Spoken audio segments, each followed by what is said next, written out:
Alors, guys, bienvenue chez la Doua. On est bien chez la Doua, guys. Actuellement, on va dans le fameux résultat. La justice a donné son cours concernant le docteur David Kayembe. Ah oui, David, là, celui qui est Mike Tyson avec ses patients.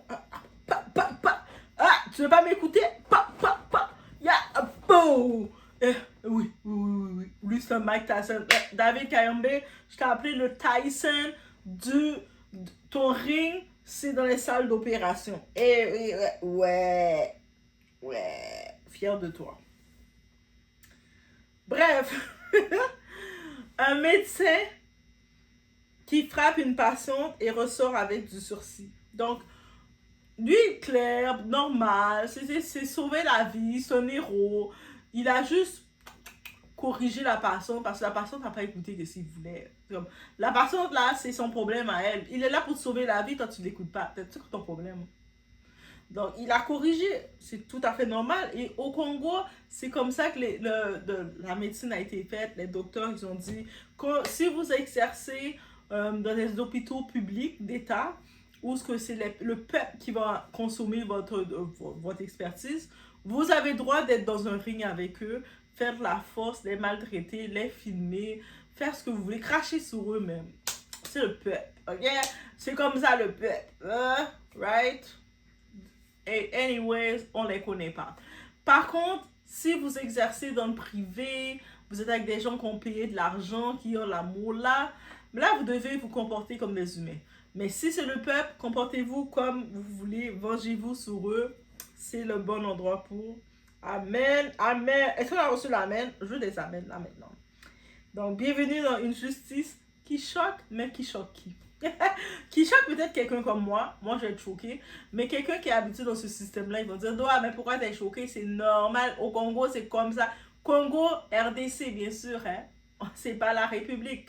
C'est la RDC, République démocratique du Congo. C'est ce Congo-là qui traite le monde comme des déchets. Et I'm not saying it the way they treat you, that's the way they say it.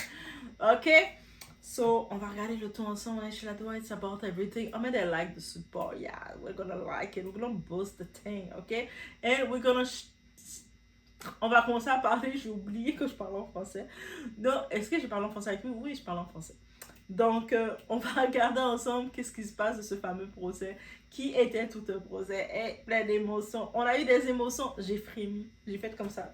Je sais pas si c'est parce que j'écoutais de la musique en même temps, ou j'ai vraiment eu des émotions, mais on y va sans perdre l'instant.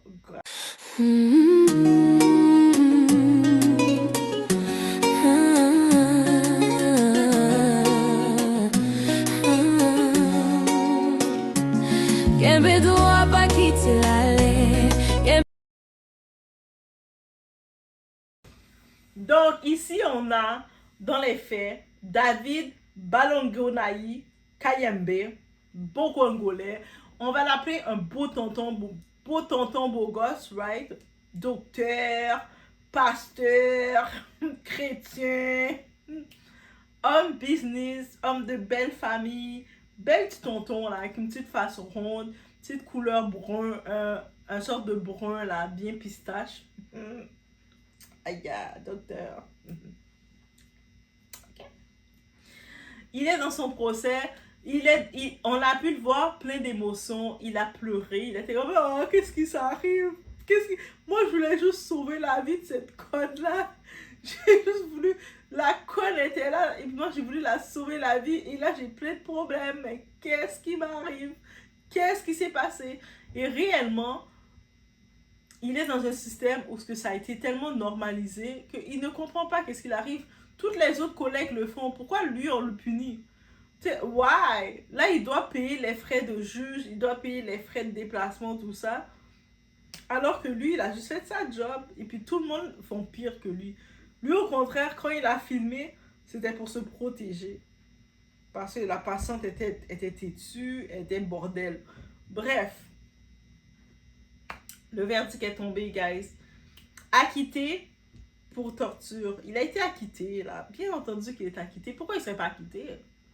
Il a fait sa job, guys. Il est dans le système, c'est comme ça que ça veut dire que les Occidentaux, Si vous voyez des Congolais au Canada, aux États-Unis, en France, en Europe, faites des prises sur eux. Prenez des prises, lancez-les. Ils sont habitués à ça. C'est comme ça que leurs docteurs sont. C'est les techniques qu'on a appris pour les traiter, pour les maîtriser. De maîtriser. C'est comme ça qu'il faut faire. C'est comme ça que leurs docteurs qui ont étudié plus de 7 ans, c'est ça qu'on les a appris. C'est pas de la faute des docteurs, c'est comme ça qu'on les a appris. Parce qu'on a dit, les Congolais, ils peuvent recevoir des... Arrête de faire des caprices, toi.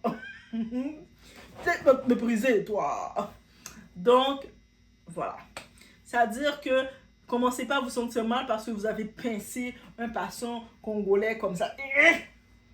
Parce que même la population congolaise, ils ont dit que c'est un héros, le docteur. La fille, c'est une mauvaise femme. Right? C'est-à-dire que même la population des femmes qui ont vécu l'accouchement, elles ont dit que cette femme-là, c'est elle la coupable, elle est mauvaise. Donc, ça veut dire que vous tombez sur une femme congolaise qui vient là se faire soigner en Europe. Poussez-la, man. Yo, arrête de faire tes caprices, sale conne. Yo, t'étais capable d'ouvrir tes jambes pour piétiner, mais assume. Commencez à lui parler comme ça. Parlez-lui comme ça. Elle est habituée, elle aime ça, elle jouit quand elle entend ça. C'est là qu'elle est comme, ouais, docteur. Donc, do it, guys. Do it. OK? OK, c'est vrai, il a été condamné pour coups et blessures simples. Parce que, tu sais, à un moment donné, la fille, elle persistait. Il n'avait pas le choix de maîtriser sa patiente. Oui, la patiente qui est enceinte, hémorragie et tout, tu dois la maîtriser, of course.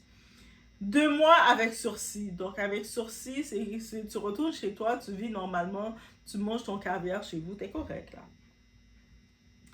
L'endroit que ça doit faire mal, il a une indemnisation de 3 500 000 francs CFA à verser aux victimes, mais à la victime. C'est tellement triste, like, il doit verser 3 millions et quelques de 1000 francs CFA là. Alors qu'il a fait sa job, on l'a entraîné à faire ça. À l'école à Kinshasa, les médecins, on les apprend comment faire les positions là pour maîtriser les patients rebelles là. Donc concrètement, pas de prison immédiate, une peine suspendue. Voilà. Ce que ça veut dire tout ça, guys, beaucoup de gens ne comprennent pas le mot sursis. On va regarder, même moi j'ai pris un temps de regarder, fait que si moi j'ai pris le temps de re-regarder le terme sursis, je me dis que ça peut aider d'autres personnes, n'est-ce pas? Ce n'est pas une innocence, c'est une condamnation mais mise en pause. C'est ça que ça veut dire, une condamnation mise en pause. Okay. S'il recommence, la peine tombe. C'est-à-dire que si lui, il décide de refaire ça, de se filmer, la prochaine fois, par contre, David, je sais que t'es mignon, mais prochaine fois, filme-toi pas. Même si tu décides de faire tes prises, là, de montrer que t'es un lutteur, filme pas. Fais comme tes collègues, filme-le pas, ok? Comme ça, il n'y aurait pas de risque que ce soit poursuivi. Et comme que, même si un patient va essayer de dire « Ouais, il m'a fait ça », tu sais que tu as du pouvoir face au patient. Le petit patient pauvre que tu vas soigner anyways, de toute façon. Et, as you know, je te donne des conseils. Ouais, moi, je donne des conseils de tous les camps, ok?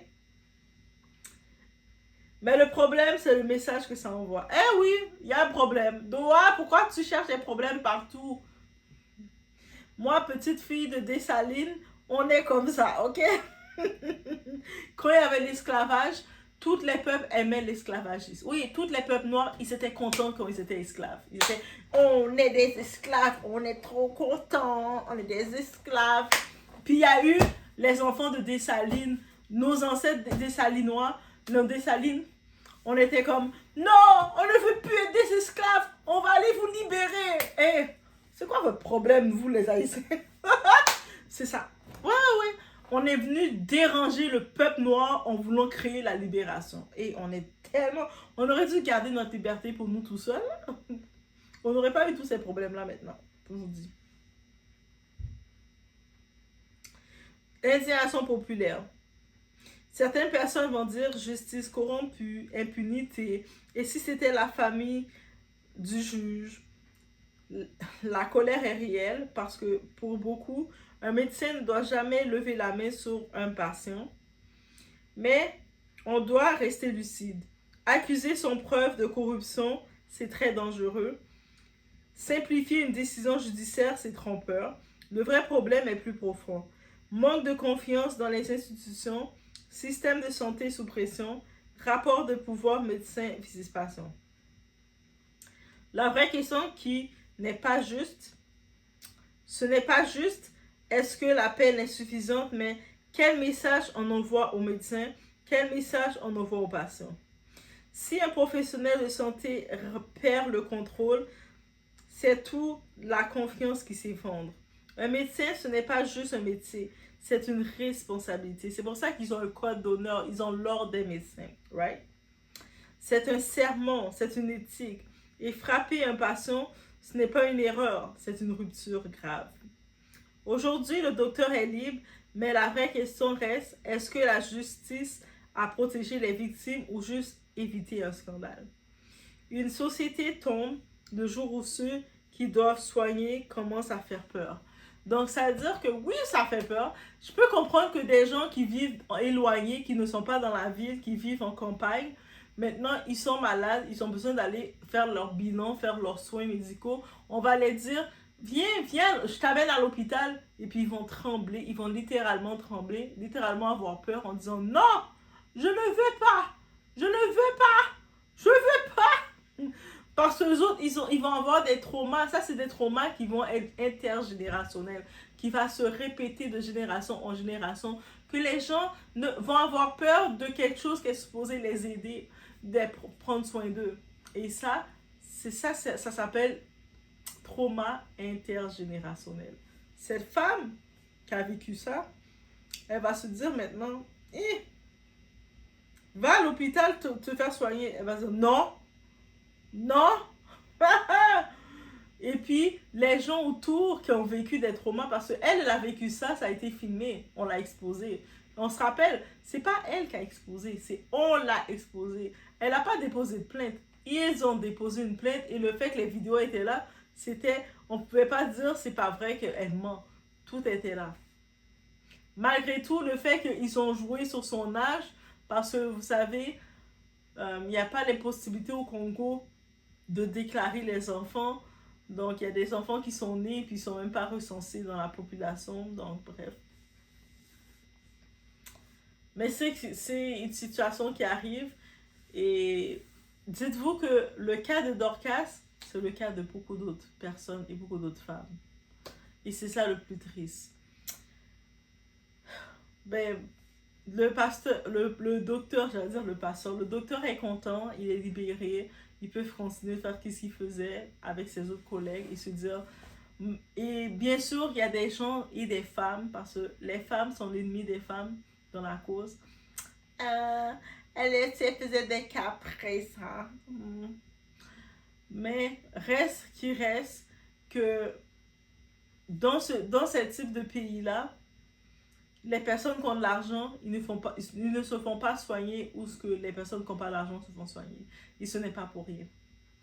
Donc, si tu veux avoir un meilleur traitement, un meilleur diagnostic, et puis être bien écouté, être bien pris en charge, tu vas payer plus d'argent. Si tu n'as pas plus d'argent à payer, ben tu vas te faire boxer. Je dis ce que je vais dire. Je pense que tout a été dit. On est sur ce, guys. Faites attention à vous. Et c'est pour ça, faites votre argent. Ou sinon, si vous allez ouvrir vos jambes, faites des enfants avec un homme qui a de l'argent. Faites pas des enfants avec un pauvre. Parce que si vous faites un enfant avec un pauvre, vous allez vous retrouver dans les hôpitaux publics et on va vous boxer comme ça. Donc, au moins, mesdames, le conseil que je peux vous donner, tu veux faire un enfant, va faire un enfant avec un homme qui a de l'argent. Va prendre le tonton comme le docteur. Au moins, il a de l'argent. Même le docteur, il va s'assurer de te traiter. Donc, fais un enfant avec quelqu'un qui a de l'argent. Ou le fils d'un ministre. Faites un enfant avec quelqu'un comme ça. Où est-ce que vous pouvez négocier votre bien-être. Parce que si vous faites un enfant avec quelqu'un qui a de l'argent, au pire, il va pouvoir vous amener en Europe, en Occident. Tu sais, comme l'Europe, c'est le plus proche. Allez vous faire soigner. Aller en Belgique, aller vous faire soigner, aller accoucher, tout ça, et revenir. Mais quand vous faites un enfant avec un pauvre, mais vous allez vous retrouver dans un système pauvre. même dans l'éducation, dans tout, dans la moralité, est pauvre et ça va donner qu'est-ce que ça donne. Et vous allez sortir coupable dans l'œil du public. Le public va dire, ben là, toi aussi, pourquoi tu t'es plaint? C'est même si t'as donné 2-3 soufflettes, 2-3 calottes, 2-3 coups, il t'a bousculé dans le mur. Accepte. T'es pauvre. Bref, guys, c'était ce que j'avais à dire concernant le bilan. Est-ce qu'il y en a plus à dire? Mais c'est le pays. Maintenant, suite à ça, vous voyez comment ça se passe. Vous avez vos décisions. Les femmes qui vont dire, moi, je suis enceinte, fais accoucher. Toi, t'aimes souffrir, bitch. Donc, réfléchis. Donc, je vous laisse sur ce. On se voit au prochain vidéo.